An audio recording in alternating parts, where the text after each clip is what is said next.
Hello there, I'm Dantos4 and welcome to the Zcast, which is a podcast for Dragon Ball Z League. And I'm joined today by Claude Rebel, who will be my fellow Zcast podcaster. And we've also got a special guest today who is Snowy. Hello. Hello, Snowy. The coach of the Vals, of the Valkyries. Shut up, Rebel.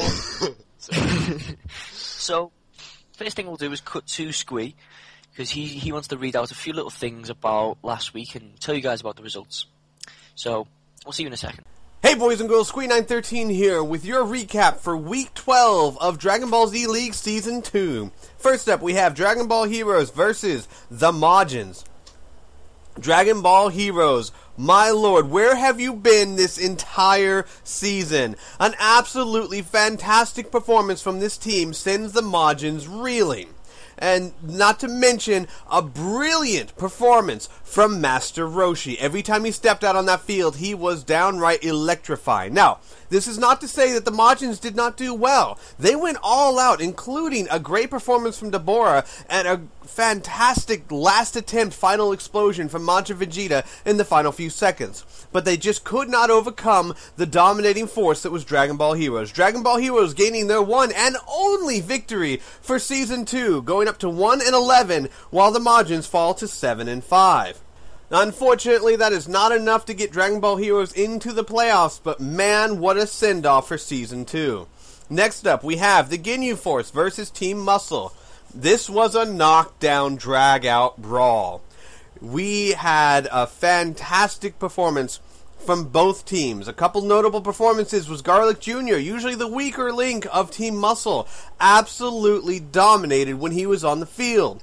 Jace, a new Potara build, including Demon Seal, allowed him to spam super after super after super.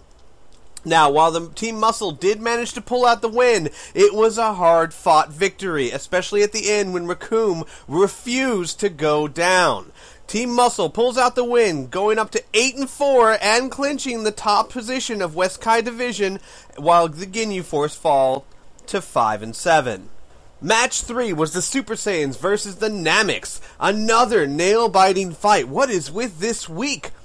A great performance from Late Piccolo and Nail jumped the Nameks out into an early lead, but an Ascended Saiyan Vegeta and a Super Saiyan 2 Goku managed to wrestle control of the match away from them, and Trunks is able to finish them off. The Nameks fall to 2-10, not making it into the playoffs, while the Super Saiyans rise to 7-5. The fourth match of the week, the Saiyans versus the Androids. An exciting fight. Two of the top-ranked teams of the league going head-to-head, and it did not disappoint. Hail to the king, baby. King Vegeta burned through all three of Cell's transformations with life to spare. But a solid performance from the rest of the Android team ensured that Android 17 didn't even have to step out onto the field. A great performance from both teams, and the Saiyans fall to 10-2, claiming the top of the South Kai Division, and the Androids run up to 10-2 as well. Still not quite there at the top of the division yet, with Team Cold right behind them. Match 5 is the Blades versus Team Derp. Can you say Dodon Ray? Cyborg Tao uses a terrific mix of Super Dodon Ray and Dodon Ray itself to absolutely punish the Blades. A fantastic performance from him and the Supreme Kai give Team Derp an amazing lead. But in a surprising comeback, a half-dead Tapion and Trunks somehow manage to hold on for the win. The Blades rise to 4-8 while Team Derp falls to 3-9. Match 6, Team Cold versus the Valkyries. Now, I cannot say enough good things about this match. How fantastic it was. A back-and-forth match. 18 comes out making a strong statement by just annihilating Frieza. Mecha Frieza comes back in, turns it back around with two supernovas. Fasha goes all out. She turns ape and sends Mecha Frieza running. Videl shows that she can compete with the best of them by annihilating Mecha Cooler and giving Cooler a run for his money, giving just a stellar performance on her part. It ends into a last battle, a 2-on-1 match between Cooler, Mecha Frieza, and Rayleigh. It's back and forth. In the end, Team Cold manages to pull it out by spamming no less than 5 ultimates during this match. Just a fantastic match. The Team Cold rises to 10-2, while the Valkyries fall to 7-5. Match 7, the Boos versus the Rugrats, all aboard the Goten head train. Now, this was an all-out Rugrats fiesta. Trunks, with a new Partara build, shows his stuff, doing a really good job in the beginning of the match. And while the Boos did have an MVP in Gotenks Boo, showing that he can be a brick wall taking on 3 separate characters, it was all about Goten. Goten, with his Halo build, connected with no less than 10 supers, annihilating half of Boo's team and making it so that Pan didn't even have to step out on the field. The Rugrats rise to 5-7, while the Boos fall to 7-5, still clinching the top spot in the East Kai division. Match 8, the Earth's Defenders versus the Gohans. Now, while this is a rematch from last year's tiebreaker, it definitely didn't have the same outcome. Krillin came out strong with an impressive victory in the opening moments, but it was all downhill from there. The Gohans continuously pounded the Earth Defenders into the ground, and even a Neo Tri-Beam from Tien and a desperate last performance from Yamcha could not even make Ultimate Gohan step onto the field. The Earth Defenders fall to 4-8, while the Gohans rise up to 5-7. Obviously, still not quite enough to get them to the playoffs. Now, saving the best for last, the tiebreaker between the Androids and Team Cold for the top spot in North Kai Division. This is truly what happens when the unstoppable force meets the immovable object. The destructive capabilities of Team Cold versus the survivability of the Androids. And oh man, what a match. First starting off with Cell just burning through Frieza and Mecha Frieza, having to use all 3 transformations to get the job done. Then Mecha Cooler steps on the field, completely turns it around with the Supernova. It just goes back and forth and back and forth, finally coming down to a one-on-one equal fight between Cooler and Super 17. Beating the crap out of each other, Super 17 manages to pull out a victory with less than half a bar of health left. The Androids move on to claim the top spot of North Kai Division. Man, what a week. A truly fantastic send-off to the last of the Season 2 regular matches. Alright guys, back to you. Thank you very much for that, Squee. It was great analysis. So, Rebel, what's going to go on with the playoff progression then? Well, as we've now got the winners for each of the divisions, we're going to be going on to the playoffs to see who actually gets into the finals of the divisions, where each division basically picks a champion to go on to the semi-finals and then on to the Super Bowl itself. Okay. So the champions of the North Division are the Androids, champions of the East Division being Boo, champions of... completely screwed that one up as well. South Division? Are you South Division, Snowy? You are, aren't you? Yes, Okay. South Kai. Good. I got it right. And then the champions of West are Muscle. Yep. So those teams are already basically guaranteed a place to try for being actual champions of their division. And the other competitors are in North we have Cold against the Earth Defenders. In East we have Ginyu against Derp. In West we have Margins against the Rugrats. And in the South we have the Super Saiyans against the Valkyries. So there's quite a few interesting matchups there, I reckon. And it's going to be entertaining for some teams. It's going to be maybe a little bit easier for other teams. But I don't think there's any team here really that hasn't had at least one impressive performance this season. Okay. So, looking at some of these teams then, so the champions essentially get a free week, do they not? Yeah. Okay, so they'll skip next week, so they won't even be in next week's fixtures, I guess. That depends how far the playoffs actually go, whether the whole playoffs are recorded in 1 week or not. Okay. And I believe we're doing something about, instead of just one-off matches, we're doing something about 3 out of 5 matches, aren't we? We're doing 2 out of 3 matches. 2 out of 3 matches, sorry? Yeah. Okay. So, people really don't have to be worried then, I guess, about, let's say, for example, a lesser team fluking it against a better team. Unless they can fluke it multiple times, then no, I don't. I really don't think they do. Yeah, I suppose. Okay, well, that sounds like a fair format, I would say. But like I said, in terms of fluking it, I don't think any of the teams so far have been hugely underwhelming. Even Derpot, while it's not been a fantastic team, it's always been relatively competitive in the matches it's played.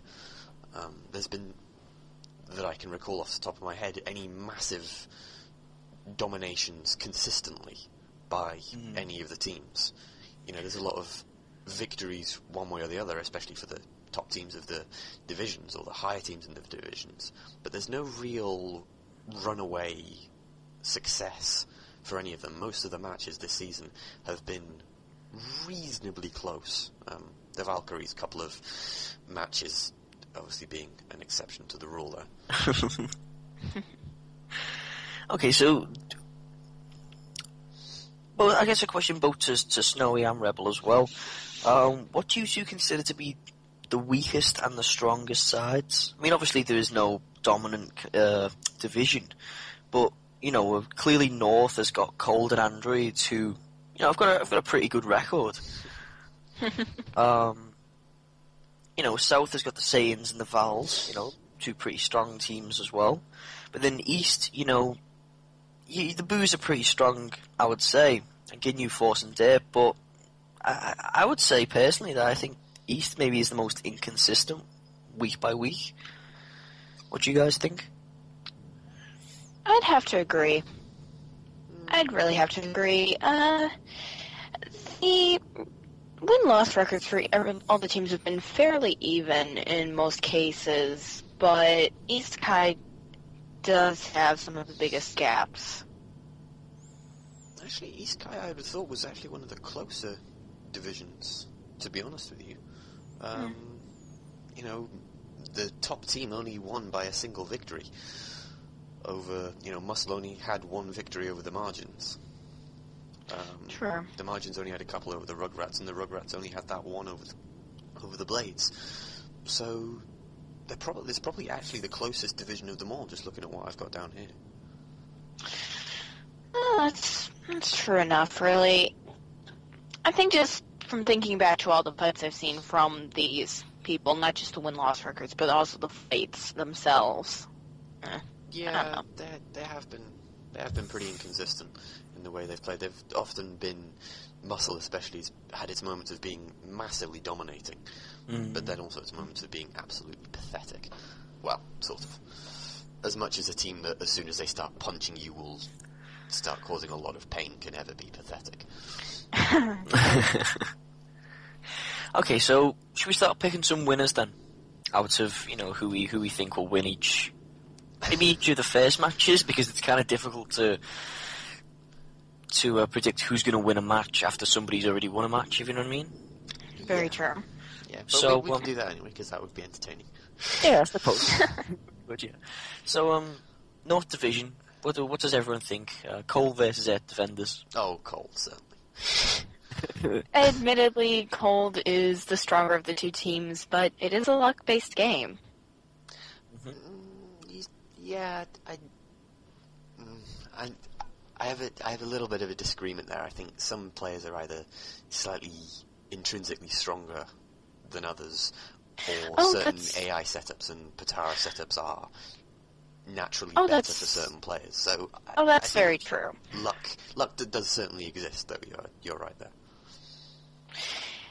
It's really a tie between really a balance of luck and how well your setup works for your team members. Yeah. There's certainly luck involved in terms of who comes out when, what happens with the terrain and all of that. So there is definitely luck involved in it. And whether or not certain characters want to be derpy that night. There is that as well.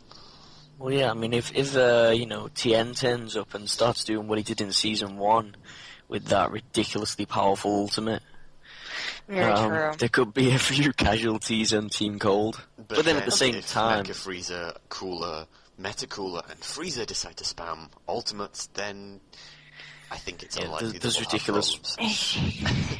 balls of death, or whatever we were calling them. Yeah, supernovas, Yeah. Supernovas. Look, come on, Videl dodged most of them. I did. Very, very proud of her for that one. Unusual, but still. Yeah. Okay, so we pretty much agree that Team Cold should beat the Earth Defenders. On paper. Certainly on paper. Good way of saying it, yeah. On paper they should beat them. And then Cold and Androids, considering they just played... Well, it's interesting you mentioned that, actually, because if you look back to the pre-season, this is going back quite a way now, but if you look back to the pre-season, Cold, really did destroy the androids in that single game we had. I think Mecha Frieza, was it? Didn't even have to come out because Cooler played so well. Now, we hadn't seen Cooler play like that basically all season since then. He was like, yeah, it's a pre-season! Oh, yeah, I can't be bothered now. So, but there's definitely a chance, It was a half a health bar game that time, and we're now 1-1, so we'll see. We'll see what happens. I think it would be close. Personal team pride would have me go with Cold winning it, but that's just me. I mean, they are two of the stronger teams in the league anyway. If you go two of the purely three strongest by the win-loss records, Yeah. So, I would guess so, yeah. So, I don't know, that one's a difficult one for me to call, actually. I'd like Cold to win, but considering we just got beat by them, I think... it wasn't a great trouncing, and I've never been much for being impartial, so... Okay, so the next one then, I'll go to the East Kai division, and it's Ginyu Force versus Derp. Not the most exciting of matches in terms of, who the characters are from the show and stuff, but... No. Might be a good match. It might be. Derp in the past has been fairly impressive, but so is the Ginyu Force, and honestly, Ginyu Force, come on. Yeah, the Ginyu Force have had a very good turnaround from last season. From what I've been seeing towards the end of this season, they have been sort of, I don't know, maybe slumping a bit, getting a little bit tired at the end of the season. But Derps always seems to perform amusingly, if nothing else. But probably hopscotch around a beam. Yeah. I'd probably have to agree with you that the Ginyu Force probably have to be the favourites for that one. Yeah, I think the same. I'd like to pick the Ginyu Force as well, but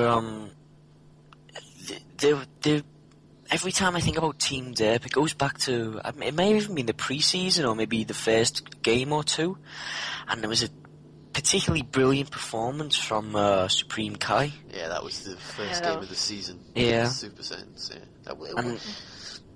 it's just not... I don't think Squee mentioned this in the commentary for the week 12. He's not been more after that than an averagely decent, if that even works, an averagely decent player. So,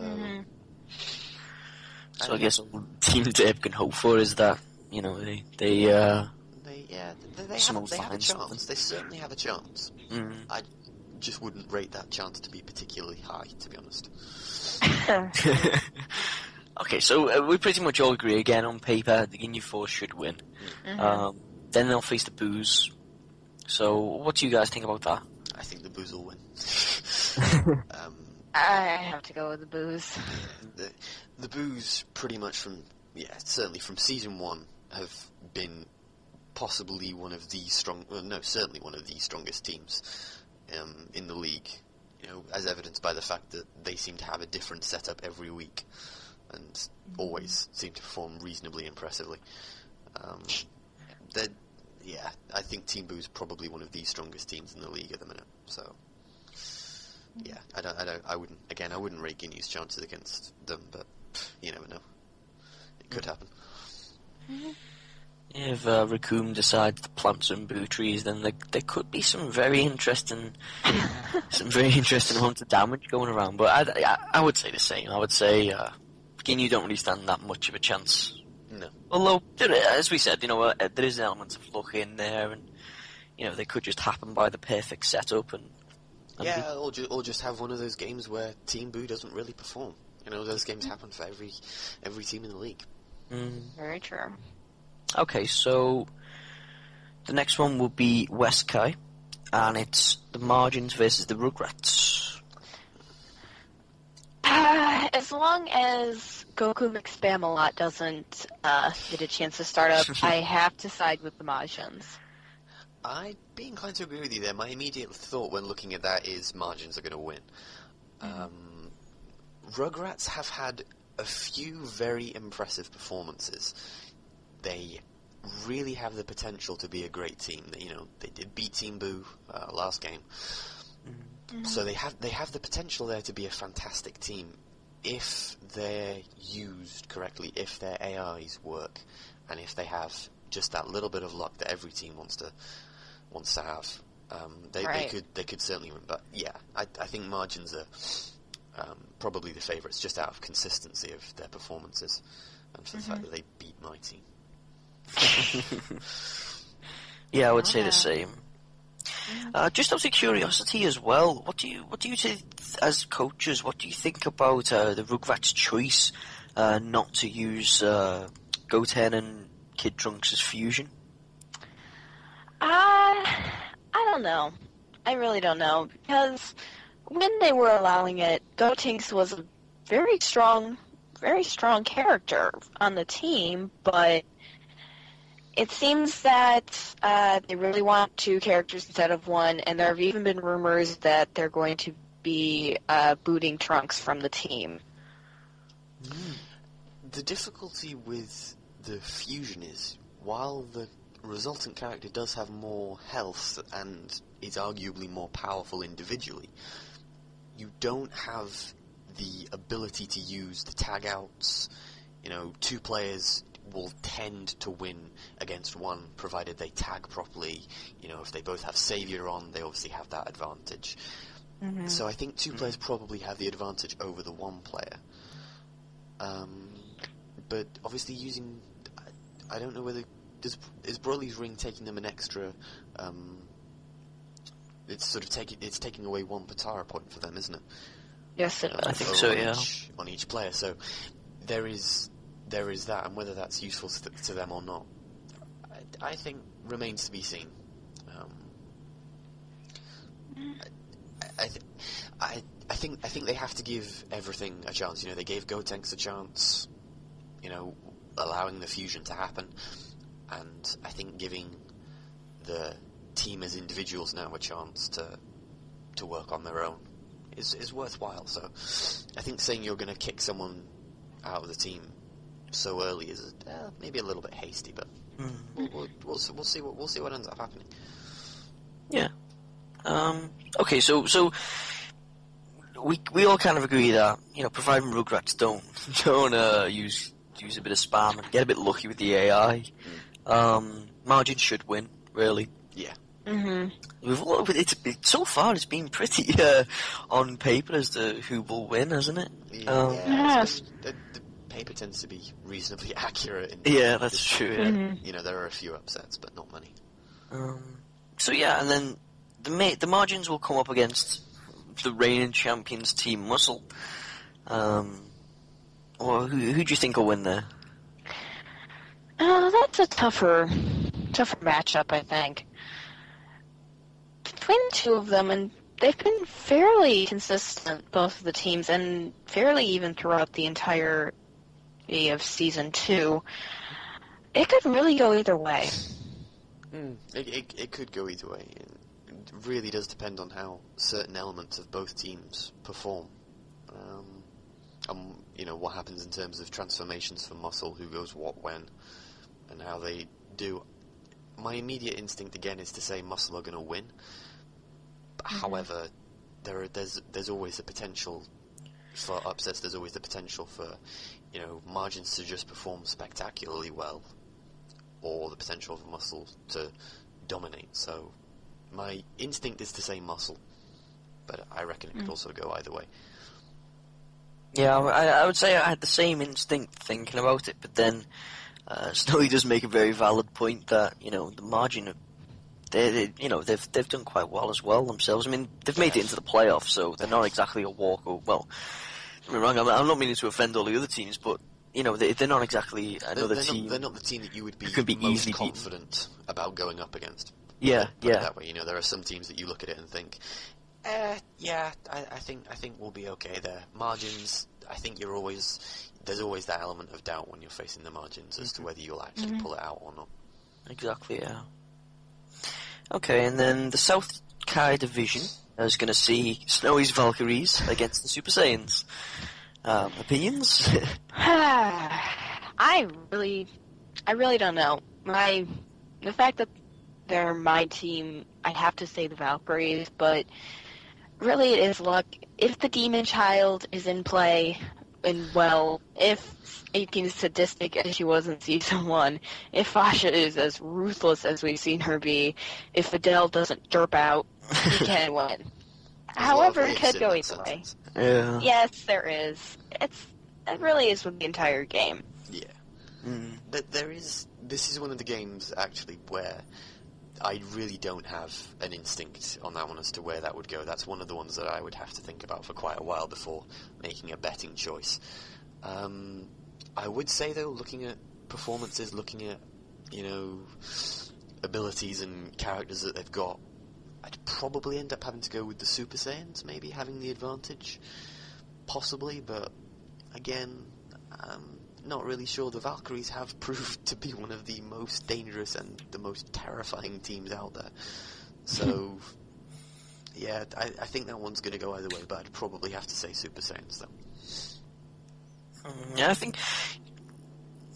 again, it's not one of those on paper that you can just clearly look at it as it and say, oh, really easy, so-and-so is going to win, but...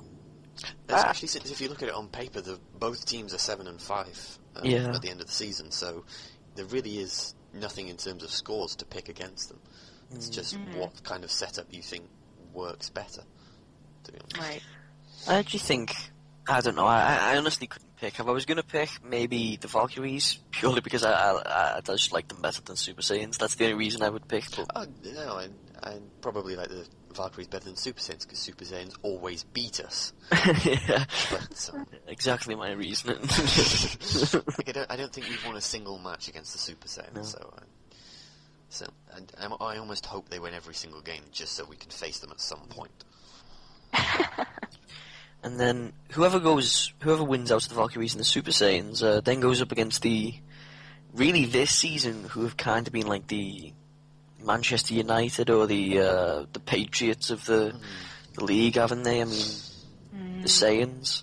They have a bit, although their final result is exactly the same as Cold and the Androids, so... But overall, the Saiyans have been an extremely impressive team this season. Between Bardock, Mr. Taggin, Hello Ultimate, and Nappa, the tank that doesn't come out as much as he used to. Yeah. Mostly doesn't need to. That's the problem with the team, is that even once you take down Vegeta, King Vegeta, and Bardock, you still gotta deal with Nappa. He's like Raccoon, almost. Yes. Just scary. He really is. I really don't know how the matches would play out. No. Go ahead, sir. No, it's just, I think between the Super Saiyans and the Saiyans, I'd have to say the Saiyans, just on paper. But for the Valkyries and the Saiyans, I think it could go either way. The dangerous thing about the Saiyans is that you have to remember as well is they all have the transformation to ape. So they are, even they usually don't transform. If they do transform at all, they transform at the very end. So it's occasionally not all that great, but the monkeys have proved to be pretty lethal. So That's very true. And I think the Saiyans, given their previous records against the previous record this season, I think they probably have the advantage, certainly on paper. I'd probably end up tipping them to win, to be honest. Even though I don't think this season I've placed a single bet on them. In fact, I've always betted against them and always been wrong. You'd have thought I'd have learned something, wouldn't you? So we all kind of, I guess we all think the Saiyans will probably win. I would agree with Snowy a little bit, saying that I don't know why, but I do think that the Valkyries would have a stronger match against the Saiyans rather than the Super Saiyans. I have honestly no idea what gives me that impression, but maybe it's just from watching the matches, or maybe I've watched one of the matches and thought that it was a bit closer than others.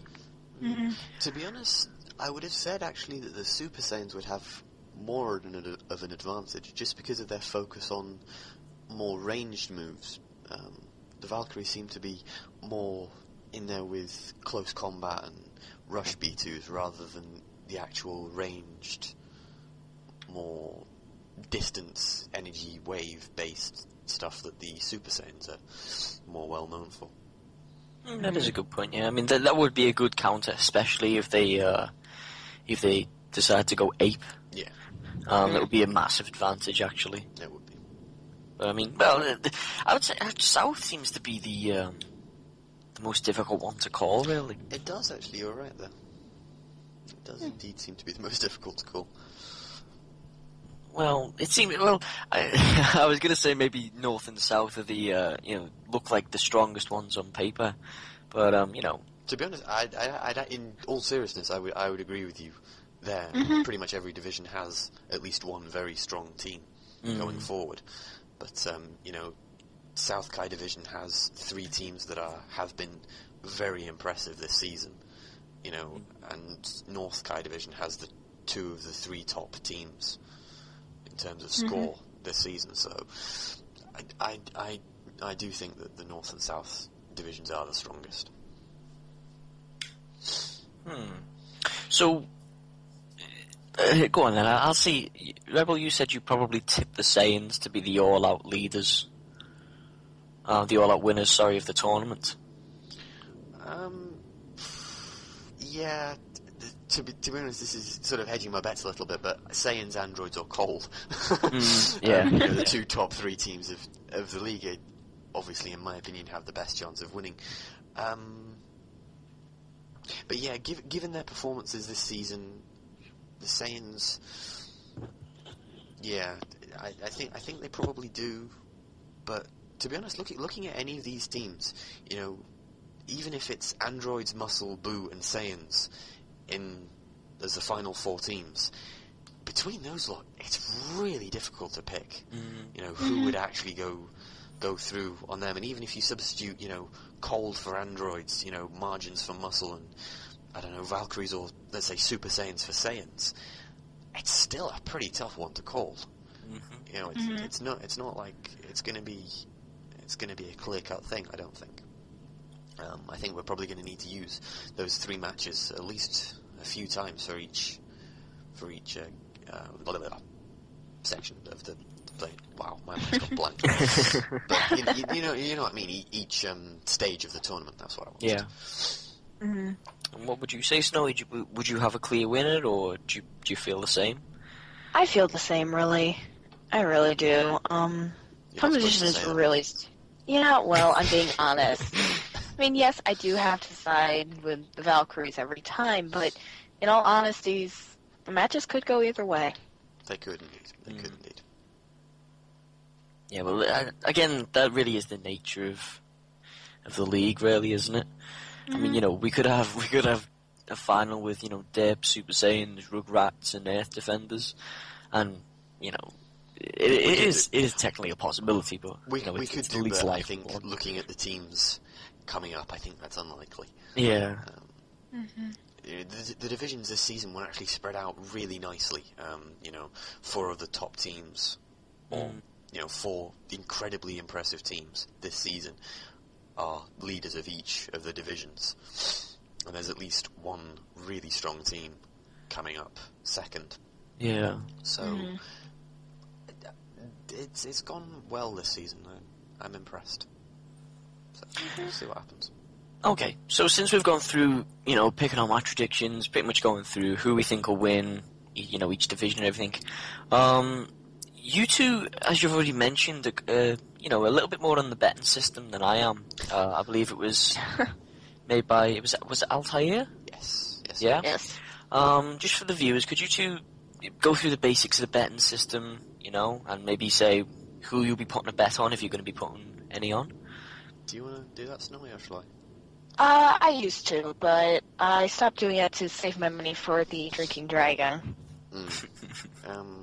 Yeah, I never really stopped. I sort of started doing it for the sheer fun of actually doing it, and it sort of became habit after that. I'm addicted. No.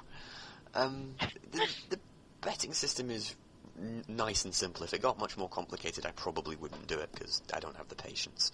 But basically, you bet a certain amount of money, say 10,000 squee points.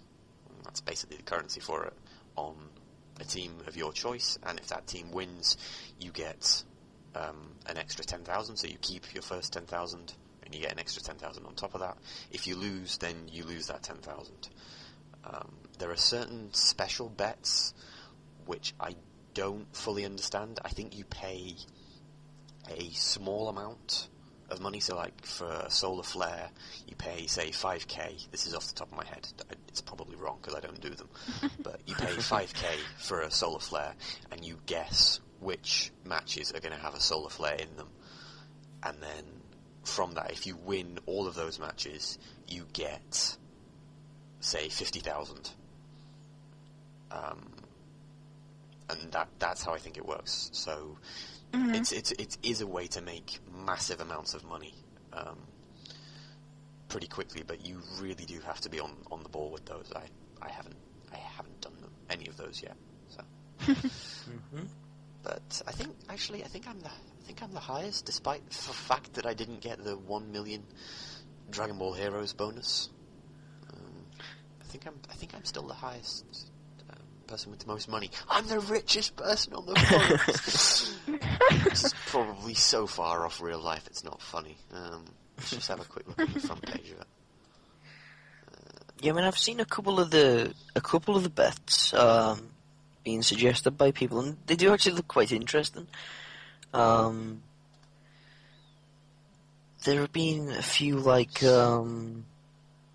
like, see how many times, try and count how many times that Raccoon will plant people. Yeah, some of those are coming up now. The only current bets we've got are the bets on the first 4 games of the playoffs. So who will actually have the honour of going through and beating, or facing rather, the champions of the division.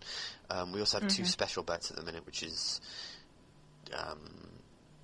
Champion Team Epic Win, which is if Team Dirt wins the Super Bowl, you win 10 million squee points, which I think I took as well for the sheer hell of it. It's only 10,000, so it was worthwhile. And then there's Dodon Ray, and you can only buy 2 of them, guess all the results, and you win 50,000. So... And there's other special bets down here as well. Spirit Bomb, Kamehameha, Final Shine, Special Beam Cannon, Masenko, Solar Flare, and Key Blast. So there are varying rewards there. They're on the Let's Bet forums, actually, so it's set out really nicely. So if people want to start betting, how much money do you start off with? I think it says maybe 40,000 on the forums. There's rules. There's a whole rule thing up here, and on the first page of it, and it's 40,000 squee points by default. Okay, that sounds You're also great. allowed to borrow from the bank if you lose it. If you lose all of your money, But there is a bit of a warning up here. Abusing this rule will get you kicked from the status. So, yeah, it does seem like I'm the richest person at the minute. 1,270,000. I think it's Syndra is the next with 833,000. Gamer Junkie next, 764,000 rather. No, wait, am I? Maths, I don't do numbers, sorry. you can go up there, all of the people that are up there. Altair does a very good job of keeping everything updated. So it's all up there. If you want to go out and check it out. And it is a lot of fun. It gives the games an added edge, I think, so. It can be entertaining. Okay, so moving away from that then, maybe we could look at team strategy, just general, because when I mean, I've only been kind of helping Rebel out with Team Cold for maybe, what is it, about a week, 2 weeks, something like that? Yeah. Not a very long time. And when until then. And when I joined, Rebel basically gave me a rundown of, okay, this is the type of player that Freezer is, this is the type of player that Metacooler is, etc., etc. I was thinking maybe if you were willing to divulge a few tactical secrets, Snowy, we could get maybe, a rundown of the team for the viewers and just see,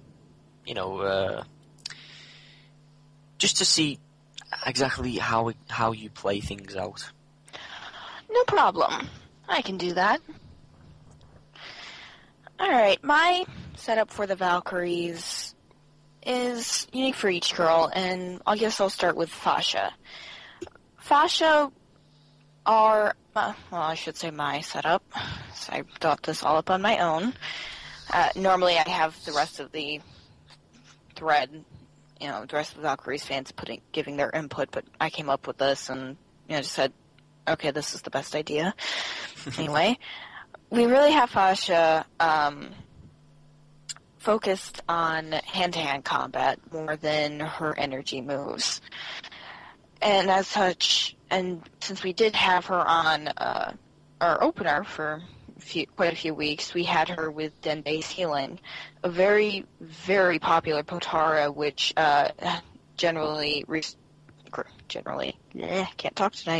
gradually restores health over the course of a battle. And as was seen in the Valkyries Dragon Ball Heroes match, it can almost, when given the chance, negate all damage given to the character. We also had her on Sirius, which gave her a bonus to her attack as her health decreases. She has Unleash Key, which gives her an advantage in clashes. And we also, seeing as she was no longer the opener, had her on Savior, which gave her full key on Tagon. Now, Arlie is a bit of a mix. At the moment, she has Savior, Active Heart, which increases ki with hand-to-hand combos, which means the more she hits people, the more ki she gets back. She also has Indignation on, which makes her super moves rise in damage as her health goes down. And we also have her on Dende's Healing. Now, Videl was kind of a hard one to choose, so we put her on Sirius. I don't think I've been on that before. Yes, I have. Indignation, Active Heart, Unleash Key, and Savior. And 18's current setup was actually a test setup that I put on because we knew we were going to be in the playoffs. Right now she has tension up, which means that her ki is gradually restored over the course of a battle, Indignation, and Dragon Spirit, which means her Blast 1 gauge recovers more quickly. This was just a test setup that a few people had requested, and since we were in playoffs, I decided, what the hell. Now, for AIs, Fasha, Arlie, and 18 are all on Broly AI. After doing some tests and just thinking about the setups, decided that Broly would be the best for all three of them. And Videl is normally on Majin Buu AI. However, since this was a test match thing, we put her on Trunks AI. Admittedly, if Videl had maybe used some supers for Ultimate, well, we might have won the match. But, live and learn. So, that's really my setup. Mm-hmm. So, your team seems to be much more melee and close combat based than, say, Cold, which is pretty much the opposite, to be honest. It generally is. It's been pretty effective for you, as we've seen against the Yes. Dragon Ball Heroes. That was a bit of a scary Yes. match. It was a bit of a scary match.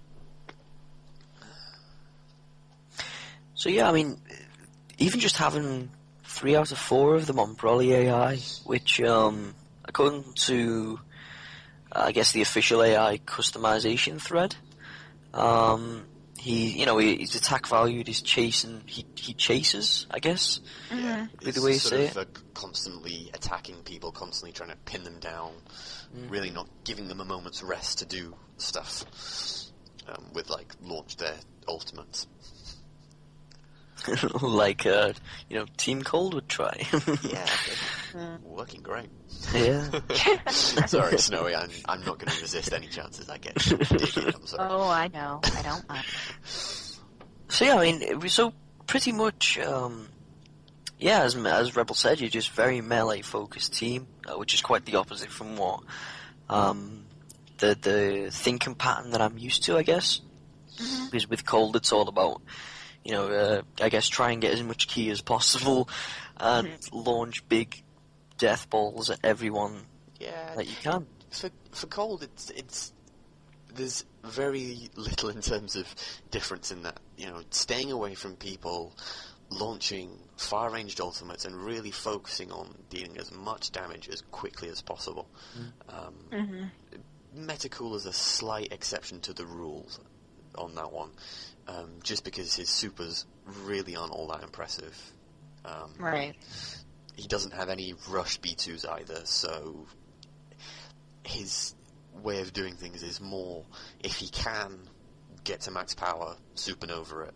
If he can't, then he needs something that has him focusing on close combat, getting his energy back, being able to get to that max power as quickly as possible. And max power also, for your team, having Saviour Snowy is good for them, because as Squeeze mentioned a couple of times during commentary, when you're in max power mode, even if you don't launch your ultimate moves, you do have the ability to launch additional combos in fights, so you have a much longer combo that you can hit someone with, so they're less likely to be able to turn around and throw a beam in your face. Yeah. It's very true, and it definitely seems to be working. It does definitely seem to be working. Okay, so now that we've took a look at Snowy's team, just a random sort of curveball question there, but for either of you as team coaches, if you could just pick one Potara to put on, say one Potara that you guys use anyway. So, for example, Saviour or Dende's healing. Which one would you pick just to put on every character? If we had to do that.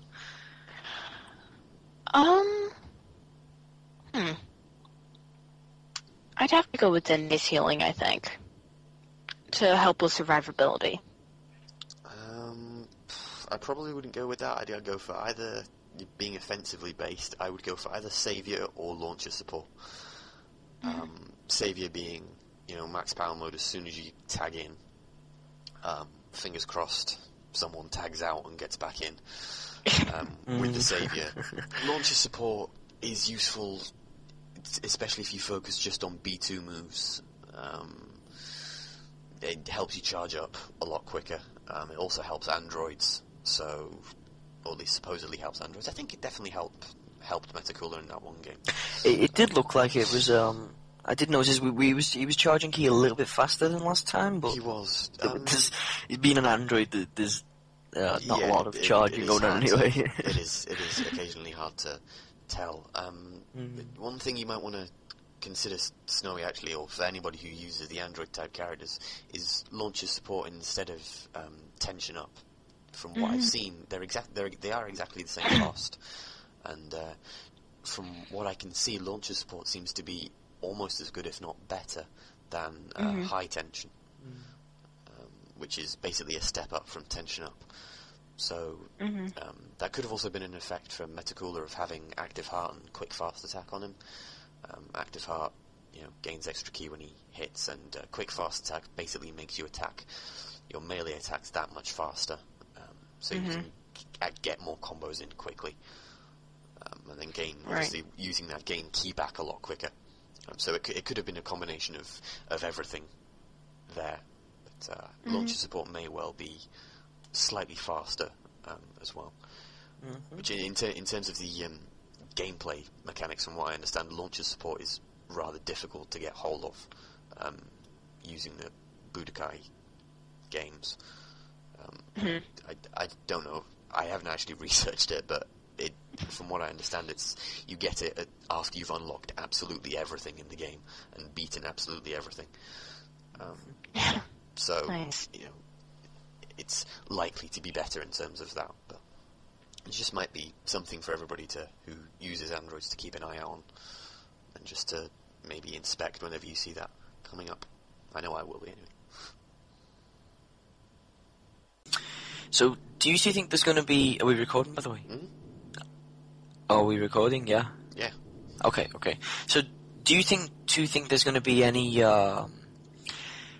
changes, any real massive changes or small changes to the teams? I mean, I know, Snowy, you said the Valkyries were, doing a bit of experimenting, particularly with 18. We did a small experiment, I think, with Metacooler. Some very minor stuff. We're slightly more serious about the game than Snowy was, just because, still had a chance to get the bye week in the playoffs. Right. Unfortunately, didn't quite make it. Fucking Androids. So, yeah. Do you think, sorry about that, but do you think anyone like Sparta, for example, might want to change things up a bit more, considering, the margins were the ones who faced the Dragon Ball heroes, weren't they? It was almost worth losing out on the option to get 1 million squee points just to have Sparta's team being the only ones that lost to the Dragon Ball heroes. It wasn't almost worth it. It was worth it. Alright, here's a little factoid that Sparta had set up for his opener, Spopovich, that would combat Perfect Body a little better. But he had changed it back to his normal setup because in the very early AM, the coach for DB Heroes had put Roshi on Perfect Body, and Sparta didn't get a chance to see this until pretty close to the match. So it was really more of a dirty trick. Yeah, not guilty. We all know whose side you're on. Yeah. I certainly hope so. I don't know. The difficulty with changing stuff, especially for the playoffs themselves, is with, you don't know who you're going to be up against. You don't know what's going to be your best setup for who you're going to be up against. And what you really need for it is a balanced build that you can change around. You can put some minor changes on, maybe even major changes for certain players to face off against a specific team. But you really do need some kind of consistency in your build that you can say, right, well, we don't know what this team's going to be up against, what we're going to be up against, or what this other team's going to do. So here's our standard type thing. We know that this is going to be useful for us against them, so we'll put this on anyway. But we're not going to make any major changes because we really don't know what they're going to pull out of the bag. Right. And I think that's where some teams this season are going to have problems, especially some of the newer teams.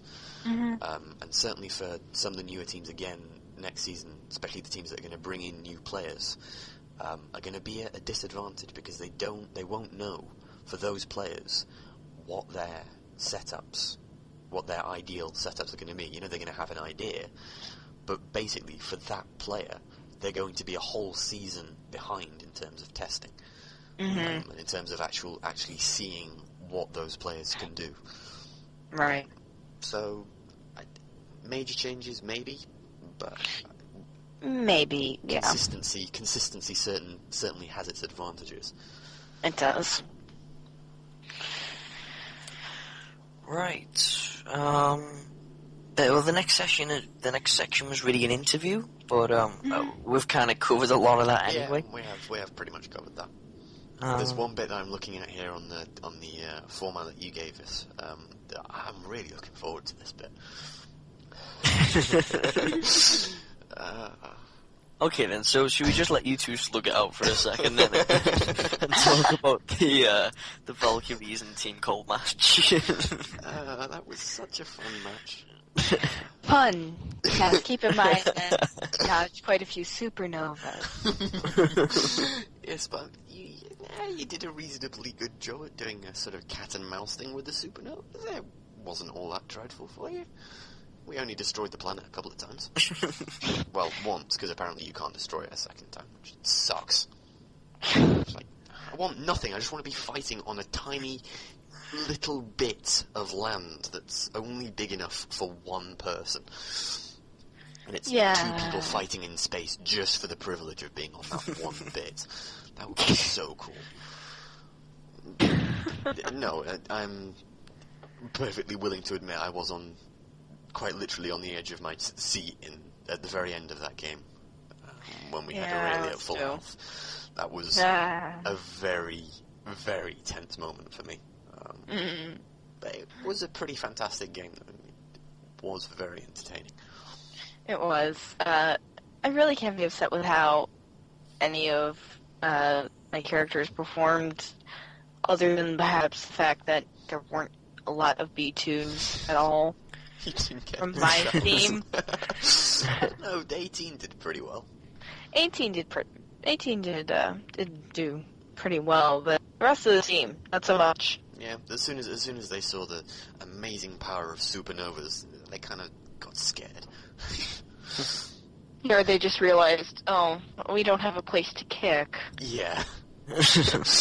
Yeah, these people are just aliens. There's nowhere to aim for. Unfortunately. I know, you could have gone for the tails. Oh, that's true. I have to tell that to him. When faced with aliens, go for the tails or the antennae.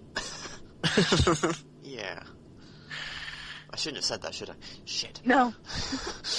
Really shouldn't have. Oh, dang it. Tail and antennae grounds coming. No. Please don't do that. That would hurt. Official training session for the girls. Oh, just don't have the very young Gohans and Gokus going for it as well, because that would be scary. Basically, all the little people and the girls are just terrifying. It's like they're trying to make up for the lack of, little people and girls in Dragon Ball Z League. It's like, oh god. It's so much scarier than everybody else. Yeah, with the grab and crotch kick. Yeah.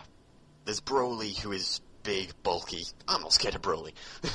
No. I'm scared of Fasha. I'm scared of little Gohan.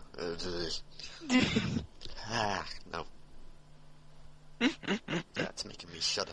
It's a game, it shouldn't be doing that. Okay, so how confident are you both about, maybe passing the playoffs and getting to the final? Do you think you can do it? I'm fairly confident. Bit of luck, good setup. We can do it. Yeah, I agree. There's a difficulty again, for Snowy being up against the Saiyans, for us being up against the androids. Fingers crossed, on both our sakes. There are difficulties there, but both Cold and the Valkyries have proved that they can pull it out, especially Given's performance from last season. most certainly have turned it around, and both teams have proven that they can challenge and beat the best. So, and are the best in some cases. So, yeah, I'm pretty confident. I think it's certainly possible. Okay, and what about a tournament? What do you call it? An MVP, a most valued player. What would you all pick? Aurelie. For the whole tournament, or just for our team specifically? I guess do one for your team then, and maybe for the whole tournament. And you know, it can be the same if you want. Well, Aurelie is going to be my MVP. That's kind of a no shit Sherlock. Yeah. But really, I thought it was Vidal. You just earned yourself another smack. How many are we up to now? 3, 4? Sparta gets more than that in a night, don't worry. Working on it. You're catching up. But, whether or not Aurelie can win the entire MVP tournament, I'm not sure. Maybe. But Aurelie has had a few problems with the characters that have faster combos in the past, so we'll just have to wait and see. Yeah, I think Mecha Frieza is almost certainly our MVP. Second most damaging player in the league after Aurelie. So, yeah, Mecha Frieza is certainly our best player. For the whole league MVP, I really, really don't know. If you're going by the rankings, then it is going to be Aurelie. However, if you're going for the actual tournament itself, I don't know, probably Raccoon, to be honest, with those grabs of his, or, I don't know, Bardock again could perform amazingly well. Any of the really big characters, probably have a slight advantage in there in terms of being able to throw people around. Maybe Garlic Jr. actually for muscle.